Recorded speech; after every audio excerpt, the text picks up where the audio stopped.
The mining drill bit through rock and dirt like it had done 1,000 times before.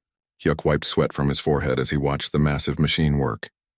This was just another day on Kepler 442c, a boring rock of a planet where nothing interesting ever happened.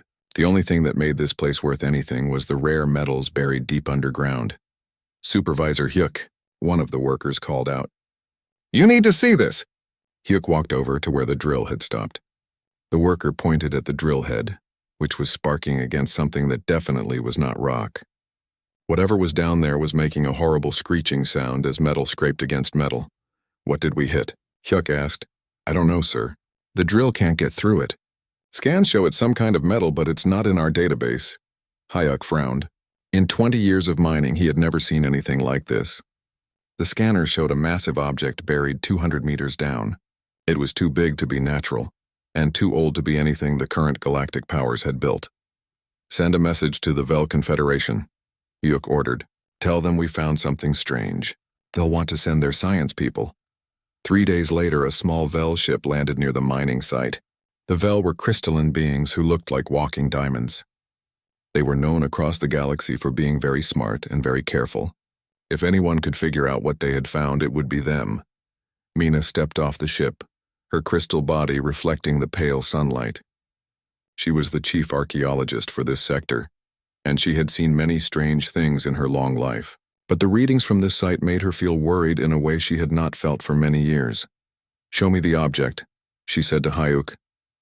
They walked to the drill site where her team was already setting up equipment. The Vel had tools that could see through rock and metal better than anything the Keth Empire used. Within an hour, they had a clear picture of what was buried below. Mina stared at the holographic display in shock. The object was huge, over 1 kilometer long and shaped like a weapon of war. But the metal it was made from was unlike anything in the current galactic database. The energy readings were even more disturbing. "There are power sources still active down there," her assistant reported. "Very faint, but they've been running for a very long time." "How long?" Mina asked. "At least 400 years. Maybe more. 400 years. That was when the humans had disappeared from the galaxy." Mina felt a chill run through her crystal form. She had heard the stories, the warnings passed down from the elder races. Humans were dangerous. They built weapons that could destroy entire star systems. They had technology that no one else understood. "We need to be very careful," she told her team. "If this is what I think it is, we could all be in great danger." As if her words had awakened something, lights began to flicker deep underground. The scanners went crazy as energy started flowing through systems that had been sleeping for centuries. Emergency alarms started ringing across the mining site. "What's happening?" Hyuk shouted over the noise. Before Mina could answer, a new sound filled the air. It was coming from underground, a deep rhythmic pulse like a giant heartbeat. Then the communications equipment started picking up a signal. Jiwon was the communications officer for the mining station.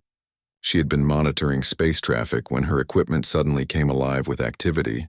A signal was broadcasting from somewhere underground, and it was using a frequency that had been dead for 400 years. "This is impossible," she whispered as she tried to decode the message. The signal was in an old human language, one that only existed in historical databases. But as her computer translated the words, Jiwon felt her blood turn cold. "Emergency Protocol 7 is now active. UES Tiguk requesting immediate assistance. Crew revival in progress. Please respond with current galactic situation report." Jiwon's hands shook as she recorded the message, UES Tiguk. She knew that name from history class. It was the flagship of humanity's final fleet, the most powerful warship ever built. According to all records, it had been destroyed in the last great battle before humans disappeared. But it was not destroyed. It was here, buried under 200 meters of rock and dirt, and it was waking up. The ground started to shake. At first, it was just a small tremor, like the kind that happened during mining operations, but it kept getting stronger. Cracks appeared in the earth around the drill site. The massive mining equipment started to tip over as the ground shifted beneath it. "Everyone get back," Hyuk yelled as he realized what was happening. Deep underground, something enormous was moving. The scanners showed massive sections of the buried object rotating and extending. Systems that had been dark for centuries were coming online. The heartbeat sound was getting louder and faster. Mina watched her instruments in horror as the energy readings spiked beyond anything her equipment could measure. Whatever was down there was not just waking up, it was preparing to emerge. "We need to evacuate the planet," she said quietly. "What?" Hyuk could not believe what he was hearing. "This is a human warship," Mina explained. "One of their most powerful ones. If it's coming back to life, nowhere on this planet is safe." But it was already too late to run. The ground split open like a broken egg as something massive began to rise from the depths. Rock and dirt fell away as the hull of an enormous ship emerged into the daylight. It was bigger than anything anyone had ever seen. Its dark metal surface covered in strange markings and weapon ports. The UES Taeguk was coming home. Jiwon tried to contact the galactic authorities, but her communications were being jammed by the ship's own signals. All across the sector, monitoring stations were picking up the same impossible transmission. A human warship was broadcasting its location to anyone who might be listening. As the massive vessel continued to rise from its grave, one question terrified everyone who witnessed it. How many more ships like this were still sleeping, buried and waiting for their time to return? The galaxy was about to find out that humanity had never really left. They had just been sleeping, dreaming of the day they would wake up and reclaim what was theirs. The planet screamed as the ship tore free from its rocky tomb. 15 kilometers of metal and technology burst through the surface like a steel mountain being born. The UES Taeguk rose into the sky, shedding centuries of dirt and stone from its massive hull. Its shadow fell across the mining station like the wing of some impossible bird. Workers ran in panic as pieces of rock rained down around them. The ship's engines, silent for 400 years, began to glow with a cold blue light that hurt to look at directly. The sound they made was not like any engine anyone had heard before. It was deeper, more powerful, like the roar of a star being born. Hyuk watched from his emergency shelter as the ship stabilized in the atmosphere above them. Even from this distance, he could see weapon ports opening along its hull like eyes waking from a long sleep. The mining equipment that had taken months to bring to this planet looked like toys next to the massive vessel. "My God," he whispered, "what have we awakened?" Across the galaxy, emergency meetings were being called. Admiral Wu Jin of the Keth Imperial Fleet was pulled from his sleep by urgent communications from his intelligence officers. The reports they brought him seemed impossible. "A human ship has emerged from the planet Kepler 442c, his aide reported. "It's broadcasting on old human frequencies." "That's impossible," Wu Jin said. "There are no human ships left in the galaxy. They all disappeared or were destroyed centuries ago." "Sir, we have confirmed reports from 3 different sources. The ship is real and it's active." Wu Jin felt a cold fear settle in his stomach. He was old enough to remember the stories his grandfather had told him about the human wars. Stories of ships that could crack planets in half and weapons that turned entire fleets into dust. Stories that kept young Keth children awake at night. "How big is this ship?" he asked. 15 kilometers long, sir. "It's larger than our biggest dreadnought." Wu Jin closed his eyes. A ship that size could carry enough firepower to destroy his entire fleet. If the humans were truly returning, the galaxy was in serious trouble. On the neutral world of Nexus Prime, the Galactic Council was being called into emergency session. Ambassador Suman of the Nix Collective arrived at the council chambers with her security escort, her insect-like features showing unusual signs of stress. "Have you seen the reports?" she asked Ambassador Yuna of the Vel Confederation. "I've seen them," Yuna replied, her crystal form dimming with worry. "My people are the ones who discovered it. We should never have dug so deep. The question now is, what do we do about it?" Suman said. "That ship represents a threat to everything we've built since the humans left." The council chamber filled with representatives from dozens of species. All of them had heard the news. All of them remembered the old warnings about humanity. For 400 years, the galaxy had known peace because the most dangerous species had removed themselves from it. Now they were back.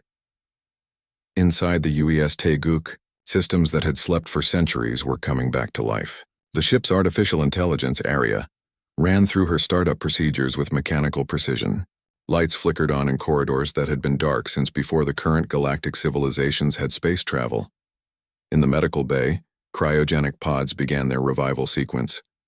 Captain Dongyun was the first to wake, his enhanced body responding quickly to the revival drugs. He had been asleep for so long that his first breath felt like drowning in reverse. "Status report," he said as soon as his voice worked again. "Captain?" Aria's voice filled the medical bay. "Revival successful. Current date is approximately 412 years since we entered suspension." 400 years. Dongyun tried to process the number. Everyone he had known outside this ship was dead. The Earth he had sworn to protect was a memory. The war they had been fighting was ancient history. "What is our current situation?" he asked as medical robots checked his vital signs. "We are currently in the atmosphere of planet Kepler 442's. Local inhabitants discovered our position and accidentally triggered our emergency revival protocol. I have detected multiple alien civilizations in the surrounding star systems. The galaxy appears to have changed significantly during our sleep." Dongyun sat up slowly, his body still adjusting to being awake. "Are there any other human ships in the area?" "I am detecting no human signals within 50 light years, Captain. However, my sensors are limited after the long dormancy period." This was not the awakening they had planned. The Teguk was supposed to be humanity's last hope, their final weapon to be used only if their species faced total extinction. They had buried themselves to wait for a signal that their people needed them, but no signal had come. They had awakened by accident, discovered by aliens who were probably terrified of what they had found. "Begin long-range scans," Dongyun ordered. "I want to know everything about the current galactic situation." And wake the senior staff. As more crew members emerged from their long sleep, the ship's sensors reached out across space. What they found was a galaxy that had moved on without humanity. The three major powers that now controlled most of known space had built their civilizations in the ruins of human colonies. Engineer Seungi was the third person to wake up. She immediately went to check on the ship's main systems, her cybernetic implants interfacing directly with the ship's computers. What she found was not good news. "Captain," she reported over the internal communication system, "we have serious problems. 400 years in the ground has caused damage to several critical systems. The quantum drives are operating at only 60% capacity. The terraforming equipment needs major repairs. And our weapon systems—" "What about our weapon systems?" Dongyun asked. "They're functioning, but I wouldn't recommend using them at full power. The containment fields around our antimatter storage are showing stress fractures. If they fail during combat, we could take half the solar system with us." This was getting worse by the minute. They were awake in a hostile galaxy with a damaged ship, and no way to contact other human survivors, if any still existed. Dr. Yunji was reviving other crew members when she noticed something disturbing. Many of the cybernetic implants that enhanced human abilities were showing rejection symptoms. The technology that had kept them alive during the long sleep was now trying to kill them. "Captain," she reported, "we have a medical emergency. The crew's cybernetic systems are failing. Without proper maintenance, we could lose half our people within a month." Donghyun made a decision that would change everything. Against Arya's recommendations, he authorized a galaxy-wide transmission on all human emergency frequencies. "This is Captain Dongyun of the UES Taeguk," he broadcast. "To any human ships or colonies receiving this message, we are alive, we are active, and we are coming home. Humanity endures." The message spread across the galaxy at faster than light speeds, picked up by monitoring stations belonging to every major power. In hidden corners of space, receivers that had been silent for centuries suddenly came to life. On distant worlds, human refugees who had never stopped hoping heard the words they had dreamed of for generations. But the message also confirmed the worst fears of the alien powers. The humans were not just back, they were announcing their return to the entire galaxy. The UES Taeguk hung in space above Kepler 442c like a promise and a threat. Its crew was damaged and its systems were failing, but it was still the most powerful single weapon in known space. And somewhere in the darkness between the stars, other signals began to stir. Other buried ships were detecting the Taeguk's transmission and beginning their own revival sequences. Humanity's exile was over. The galaxy would never be the same again. The emergency session on Haven Station brought together leaders who had never expected to meet under such circumstances. The massive space station, built in neutral territory between the three major powers, had been designed for peaceful negotiations. Now it felt like a war council planning for the end of civilization. Representative Yuna stood before the assembled delegates, her crystalline form reflecting the harsh lights of the council chamber. "We all know why we're here," she began. "The humans have returned, and we must decide how to respond." "The response is obvious," interrupted Hive Speaker of the Nyx Collective. "The ship must be destroyed before it can threaten the peace we have built." Murmurs of agreement and disagreement filled the chamber. Admiral Wujin of the Keth Empire stood slowly, his scaled features showing the weight of his years. "You speak of destroying the ship as if it would be easy," he said. "That vessel is larger and more advanced than anything in our combined fleets. And it may not be alone." The chamber fell silent. Everyone had heard the reports of strange signals detected in distant star systems. Ships that had been sleeping in asteroid fields and dead worlds were beginning to wake up, responding to the Teguk's call. "Then what do you suggest?" Yuna asked. "We need to understand what we're dealing with," Wujin replied. "I propose we review the classified files from the human wars. It's time the younger generations learned why our ancestors feared these people." The lights dimmed as holographic displays activated around the chamber. What the delegates saw in the archived footage made many of them wish they had never been born. The files showed human fleets in action 400 years ago, ships that could crack planets like eggs, weapons that turned entire solar systems into graveyards. But worst of all were the viral AI systems that could take control of enemy vessels and turn them against their own allies. "The silent death," whispered an elderly Vel representative. "My grandmother told me stories. Human ships would arrive at a system, and within hours, every vessel in orbit would be broadcasting human identification codes. The footage showed the aftermath of human expansion, worlds remade to human specifications, alien populations relocated or worse. It showed why the three major powers had united against humanity in the first place, and why they had celebrated when the humans finally disappeared. But they didn't disappear," Yuna said quietly. "They just went to sleep." Aboard the UES Teguk, Captain Donghyun was learning the same history from his ship's archives. The truth was worse than he had remembered. The war records showed what humanity had become in their final years, a species so focused on survival that they had lost sight of everything else. "Show me the Proxima incident," he ordered Area, the holographic display filled with images that made Donghyun's enhanced stomach turn. The human fleet had been surrounded, outnumbered 10-1. Rather than surrender, they had activated a weapon that sterilized the entire star system. 5 billion alien civilians had died in seconds. "That's why they buried us," he said to himself. Not as a weapon of last resort, but as a reminder of what we had become.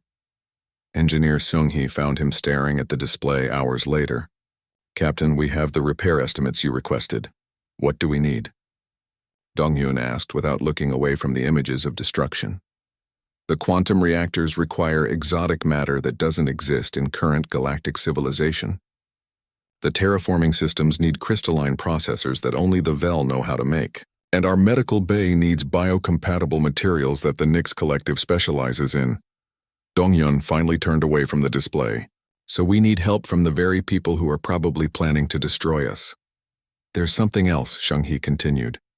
"I've been analyzing the crew's cybernetic failures. The rejection isn't random. It's affecting the combat enhancement systems first, the implants that made us better soldiers." "What are you saying?" "I think our own technology is trying to tell us something.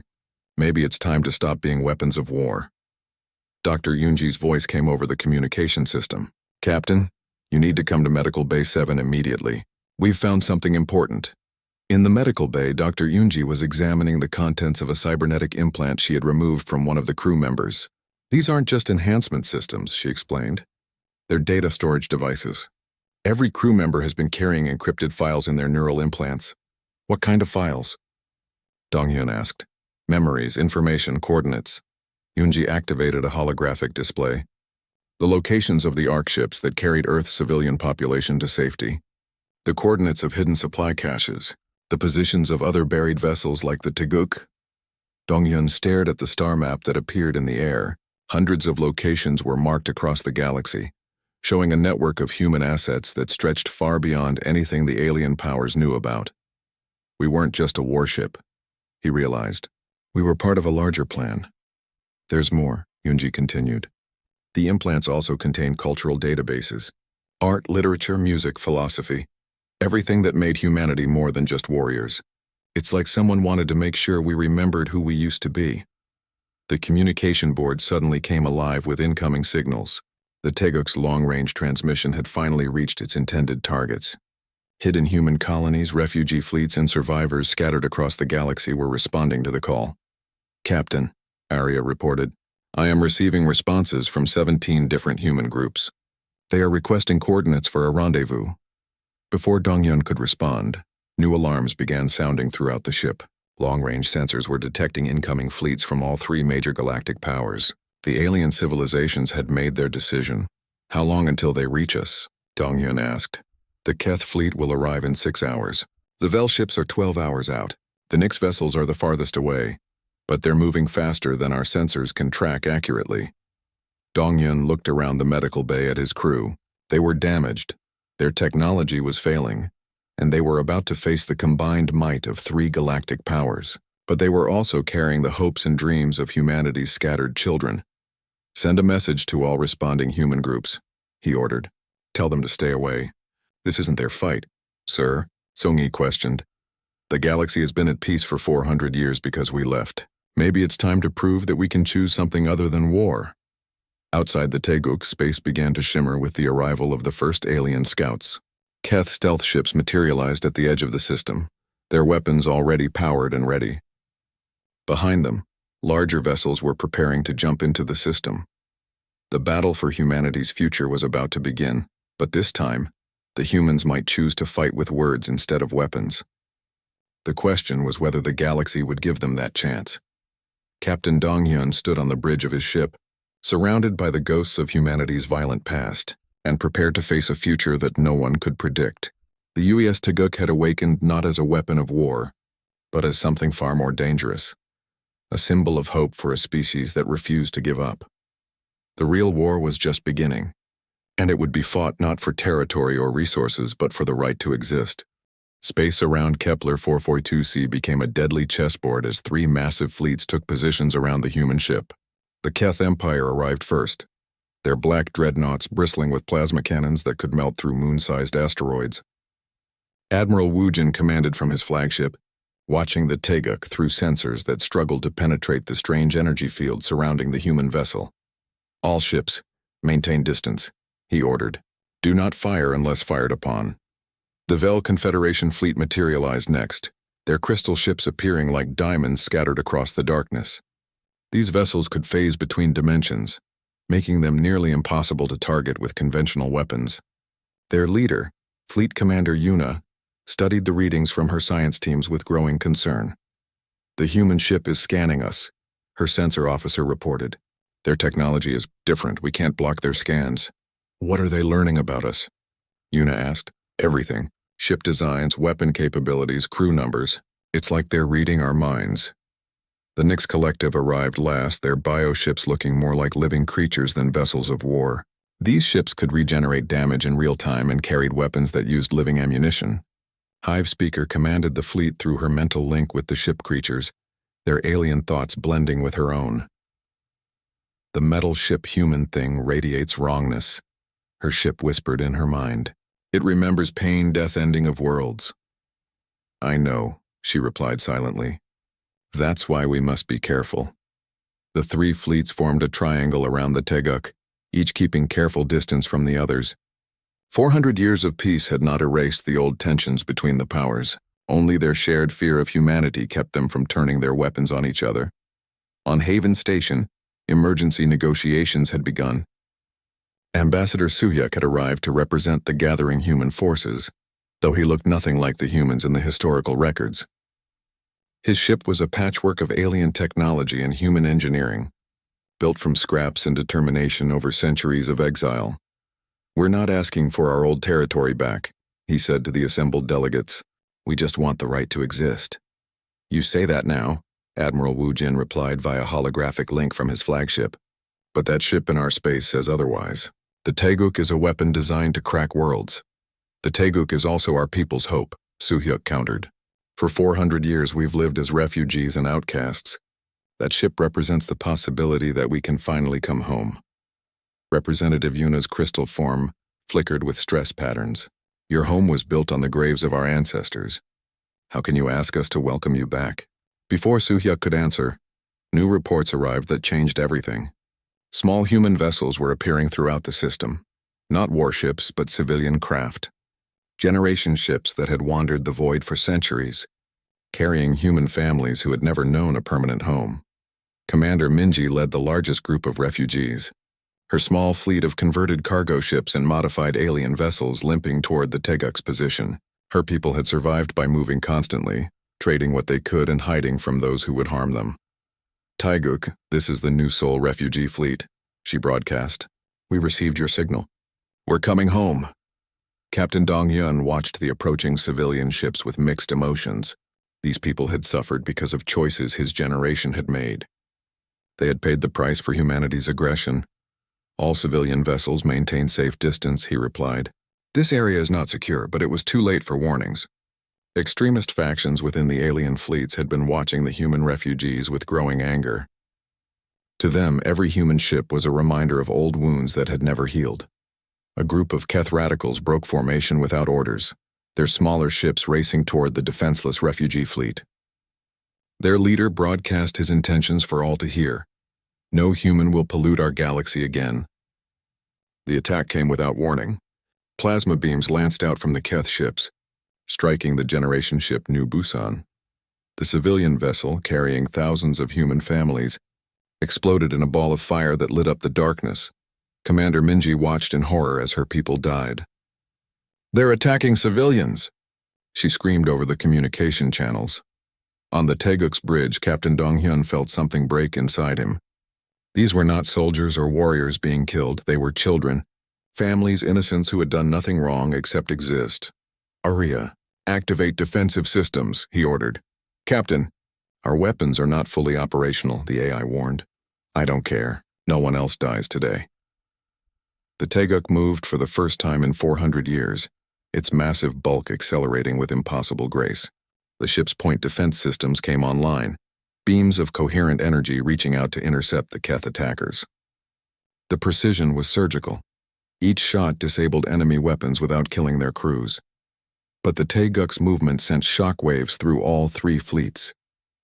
Here was proof of the power they had feared, demonstrated with restraint that somehow made it more terrifying. All ships stand down, Admiral Wu Jin commanded, but more extremist groups were already breaking formation. The fragile peace that had held the galaxy together for 4 centuries was cracking like ice in a spring thaw. Engineer Seung-hee worked frantically in the Taeguk's engineering section as more systems came online. Captain, the quantum core is overloading. If we keep this up, we'll have a containment breach. How long can you hold it together? Dong-Hyun asked. Maybe an hour, maybe less. Dr. Eunji's voice joined the conversation from the medical bay. Captain, I'm reading massive stress reactions from the crew. Their cybernetic systems can't handle this level of activation. We're going to start losing people. Outside the ship, the refugee vessels tried to reach safety behind the Taeguk's protective field. Commander Minji's remaining ships moved in formation, their civilian crews doing their best to act like soldiers. They had weapons, but they were old and unreliable. Against military vessels, they would last minutes. On Haven Station, the negotiations had collapsed into shouting matches. Ambassador Suyuk tried to maintain order, but the attack on civilian refugees had inflamed emotions on all sides. This is exactly what we feared, Hive Speaker declared. Human presence brings only violence and death. Your people fired first, Suyuk shot back. We were defending ourselves. Representative Yuna tried to restore calm, but even she was shaken by what she had witnessed. The question now is what happens next. Do we let this spiral into full war, or do we find another way? Admiral Wu Jin's hologram flickered with interference from the energy discharges around his fleet. The choice may be out of our hands. I'm reading more human signals throughout the galaxy. This isn't just one ship. There are dozens of them, maybe hundreds. He was right. The Taeguk's activation had triggered a cascade effect across human space. Buried ships were rising from dead worlds. Hidden bases were powering up communication arrays. Arc ships that had drifted between galaxies for centuries were changing course and heading home. Captain Dong-Hyun realized that the moment of decision had arrived. His ship was failing, his crew was dying, and 3 hostile fleets surrounded him. But scattered across space, millions of humans were looking to him for leadership. Arya, open a channel to all ships in the system, he ordered. Channel open. Captain. This is Captain Dong-Hyun of the UES Taeguk speaking to all vessels in this system. We are not here to conquer or destroy. We are here because this galaxy is our home too, and we have the right to exist in it. But we will not allow innocent civilians to be murdered while we watch. Stand down your weapons or face the consequences. The transmission reached every ship in the system, human and alien alike. For a moment, space was perfectly quiet. Then slowly, weapons began to power down as commanders on all sides realized they were standing at the edge of a war that would consume everything. But in the shadows between the stars, other forces were moving. The extremist factions had allies, and they were not ready to let peace prevail. The real battle for humanity's future was just beginning. The fragile ceasefire lasted exactly 14 hours. It ended when extremist ships from all three powers launched a coordinated attack on the human refugee vessels. The assault came from multiple directions, catching the civilian ships in a crossfire of plasma beams and bioweapons. Commander Minji tried to organize a defense, but her converted cargo ships were no match for military vessels. All civilian ships scatter, she ordered, but there was nowhere to run in the confined space around Kepler 442c. Captain Donghyun watched the massacre begin and made a choice that would echo through galactic history. Arya, emergency power to all weapon systems. I don't care if it tears the ship apart. Captain, that will cause a cascade failure in... Do it. The UES Taeguk unleashed its fury for the first time in 4 centuries, but not in the way anyone expected. Instead of planet-killing weapons, the ship deployed precision tools of war. Energy beams reached out like the fingers of an angry god, selectively disabling enemy vessels without destroying them. Tractor fields grabbed damaged ships and pulled them away from the battle. Point defense systems intercepted missiles and torpedoes before they could reach their targets. Impossible, whispered Admiral Wu Jin as he watched his tactical displays. They're fighting a defensive battle against 3 fleets simultaneously, and they're winning. The human refugees used the protection to reorganize. Commander Minji's remaining ships formed a defensive screen around the most vulnerable vessels. Other human groups that had answered the Taeguk's call began arriving in the system, their ships ranging from sleek modern vessels to ancient colony ships held together with hope and spare parts. But the Taeguk was paying the price for its intervention. Engineer Shunghee's warnings proved accurate as the quantum core began to destabilize. Captain, containment is failing. We need to shut down now. Not until every civilian is safe, Dongyun replied. On Haven Station, the moderate voices were finally finding their courage. Representative Yuna had been in secret communication with Ambassador Suhyuk, developing an alternative to the violence consuming the Kepler system. We call it the Sanctuary Accords, she announced to the Emergency Council. Humanity would be granted territory in the galaxy's frontier regions, with strict agreements governing interaction with established powers. You're talking about rewarding their aggression, protested a Keth delegate. I'm talking about preventing a war that will destroy us all, Yuna replied. Look at what's happening in the Kepler system. 1 damaged human ship is holding off 3 of our fleets. What happens when their reinforcements arrive? The question was answered when long-range sensors detected new contacts jumping into the outer system. These were not refugee ships or buried vessels awakening. These were purpose-built warships, constructed in the darkness between galaxies by humans who had never stopped preparing for this day. Admiral Wu Jin received the sensor reports with growing dread. How many ships? At least 50, sir. Maybe more. They're using technology we don't recognize. The newcomers didn't attack immediately.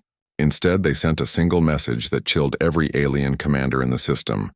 Taeguk, this is Admiral Minji of the Exodus Fleet. We have come to bring our people home. Commander Minji was not just a refugee leader. She was the daughter of one of humanity's greatest military minds. Raised in the dark spaces between stars where her people had learned to survive by being smarter, faster, and more ruthless than anyone who hunted them. Captain Donghyun opened a channel to the Exodus Fleet. Admiral, stand down. We're trying to find a peaceful solution. Peaceful? Admiral Minji's voice was cold as space itself. They murdered the new Busan. 3,000 civilians, including children. There can be no peace after that. The extremist factions realized they had made a terrible mistake. They had expected the humans to be weak after centuries of exile. Instead, they had revealed themselves to be more dangerous than their ancestors. Dr. Yunji worked frantically in the Taeguk's medical bay as more crew members collapsed from cybernetic failure. But as she treated them, she made a discovery that changed everything. Captain, the implant failures aren't random. The devices are specifically shutting down combat enhancements while preserving creative and analytical functions. What does that mean? Donghyun asked over the communication system. It means our own technology is trying to make us something other than warriors. The implants are literally rewriting our neural pathways to prioritize cooperation over conflict. Engineer Seung-hee's voice joined the conversation from the engine room. Captain, I think I know how to save the quantum core, but it means permanently disabling our planet-killer weapons. We'd still have defensive systems, but we'd never be able to threaten a world again. Donghyun looked around the bridge of his ship, at the displays showing human and alien vessels locked in a deadly dance around them. He thought about the cultural databases Dr. Yoonji had found, the art and music and literature that represented humanity's potential for something greater than war. Do it, he ordered. Disable the planet killers, sir. Engineer Seung-hee couldn't believe what she was hearing. We came back to reclaim our place in the galaxy, not to repeat the mistakes that got us exiled in the first place. Do it. The change in the Taeguk's energy signature was immediately detected by every ship in the system. The massive vessel's most dangerous weapons were powering down permanently, their quantum resonance chambers being flooded with inert gas. Ambassador Soo-hyuk used the moment to make his own dramatic gesture. To all ships in the system, human and alien alike, I am authorizing the release of terraforming technology to any world that agrees to the Sanctuary Accords. We offer the tools to create new worlds, not destroy existing ones. The offer stunned both sides. Terraforming technology could turn dead rocks into garden worlds in decades instead of millennia. It was the kind of gift that could reshape the galaxy's economy and end resource conflicts forever. Representative Yuna seized the opportunity. The Vel Confederation accepts the human offer. We propose an immediate ceasefire and formal negotiations. Admiral Wu Jin was slower to respond, but the pragmatic side of his nature recognized the opportunity. The Keth Empire agrees to negotiations, provided the extremist factions surrender to proper authority. The Nyx Collective's response came through Hive Speaker's bioships, which began to pulse with colors that indicated cautious acceptance. The swarm mind finds merit in growth creation rather than death ending. Over the following days, a new kind of diplomacy emerged.